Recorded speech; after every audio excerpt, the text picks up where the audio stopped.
أرأيت الذي يكذب بالدين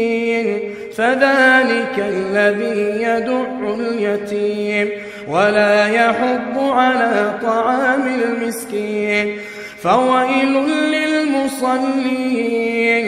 الذين هم عن صلاتهم ساهون